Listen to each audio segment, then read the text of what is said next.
Howdy artists, today we're entering the world of printmaking.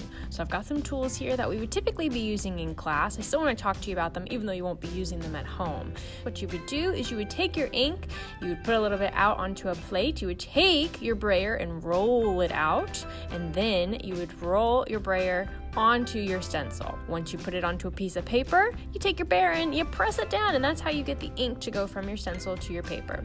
Well, we may not be doing that today, but guess what? We're going to be using some paint, or I'm going to give you an option where you can just use some crayons.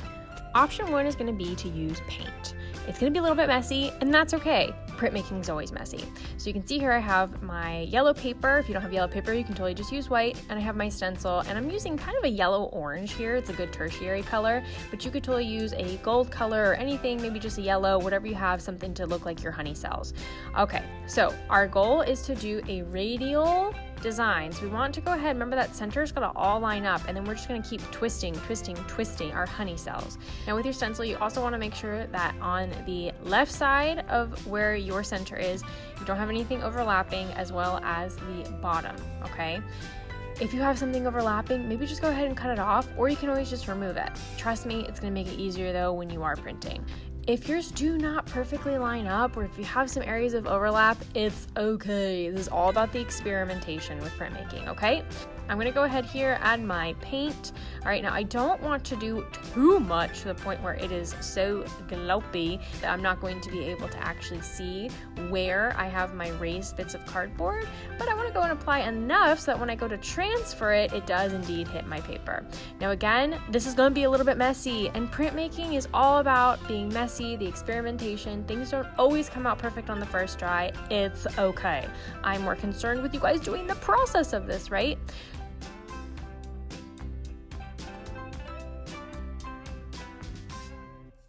So what you'll do is you're going to line it up right into the corner. Remember, your C needs to be right in the center. So line it up into the corner of your paper. Maybe you have a little extra space. Maybe you don't have enough space. However your stencil fits. Okay, push it down with your hands. Your hands are going to act as your baron, okay? You just use your paintbrush to act as your brayer. Use your hands to act as your baron. Push it down all the way. Try and transfer it. Let's see, how does it look?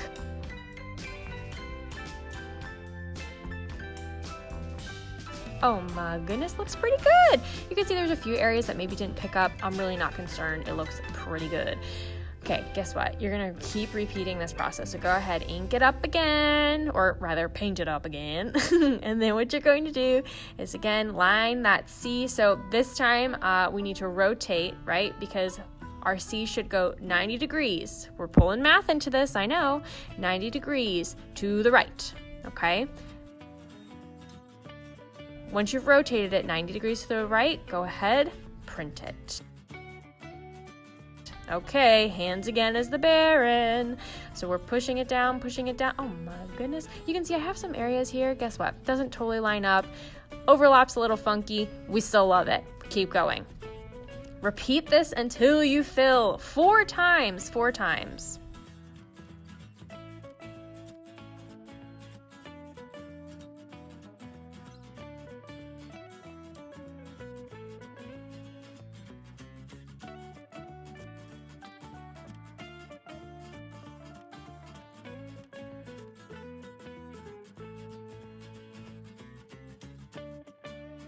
You can cut off this little excess because obviously our stencil helped us to create our paper into a square. You can cut off the excess once your paper is dry. All right, so set it off to the side just for a few minutes. It should dry hopefully pretty quick, and we'll talk about printing our bees momentarily. Okie-dokie, let's go ahead and grab our dried beehives, okay? So now what you're gonna wanna do with your bee is a little bit different from how you just painted up, right, your stencil for your honey cells. So this time, I'm going to show you here, I actually made a mistake at first. I inked up the entire plate, and guess what? We actually only want to ink up our bee, okay? So the cardboard backing behind it is just more so it's easier for you to hold down, but I want you to, almost like you would do with a stamp, right? I want you to only paint the areas of your bee, and that's going to be what you use to create your bee prints all over your honey cells, okay? So I'm showing you here, I'm getting some paint just on my bee, and then I'm going to do the same process. I'm just going to go ahead, take it, push it down, have my hands act as my baren to transfer that paint from my stencil to my paper. Now, guess what?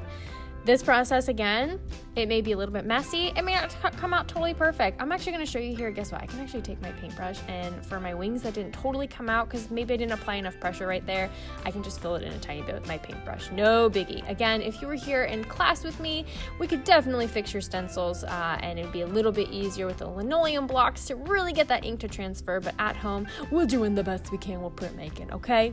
So no stress if your stencil doesn't totally fully come out. We'll make it work. Okay, so keep repeating this process of getting your bees onto your honey cells. Again, not every print's gonna come out the same. My biggest thing with printmaking, if you guys don't already know, Miss G is a printmaker herself. And guess what? All my prints that I make, they don't always come out the same. And that's kind of the magic of printmaking. Every print can be a little teeny tiny bit different, but don't stress if one of your prints doesn't come out fantastic, because guess what? Print it again, okay?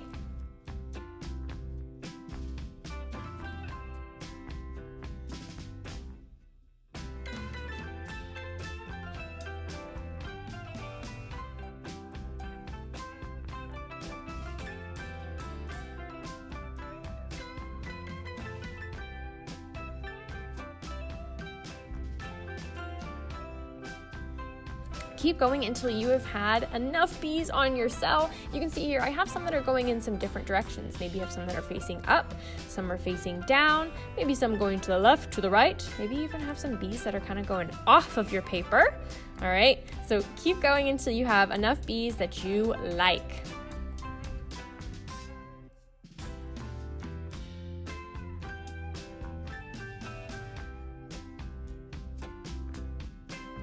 Woohoo! It looks so cute. So go ahead, let it dry. Okay, so let's talk about option 2. Option 2 is if you do not have paint, let me show you how you can do collagraph printing. So collagraph printing will really just require our stencil, some paper, and the edge of a crayon, or you could always use colored pencil too.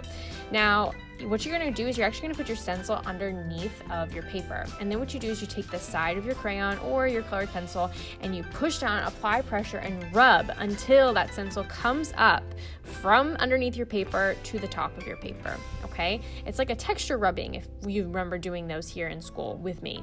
Okay, so go ahead. You can rub, and oh my gosh, look at that honey cell come up. Looks beautiful. Now, you still need to create your radial design, right? So you still need to rotate that C 90 degrees, 90 degrees, 90 degrees until you fill up 4 spaces, okay? So I'm gonna go ahead, I'm not gonna show that full step, I just wanna show you how you can do it with collagraph printing, and then let me show you what you can do with your bee. So I'm only going to grab a small little piece of paper here for this. I'm actually going to do my bees separate from my paper since we have that little backing on them. So what I could do is, again, just take my crayon or my colored pencil, and on that extra sheet of paper, go ahead, rub it out until I get my beautiful little bee.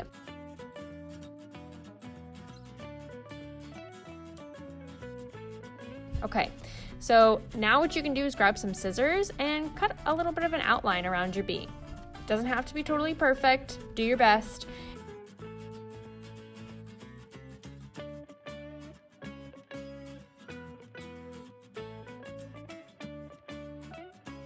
And then check it out. You can just take that bee and put it right on to your completed honey cells. Obviously, my honey cells are not complete in this little example here, but once you have all 4, create multiple bees, glue them on. Can't wait to see what your beautiful beehives look like once you decide if you do it with paint or if you decide to do collagraph printing, and I'll see you guys next time. Bye.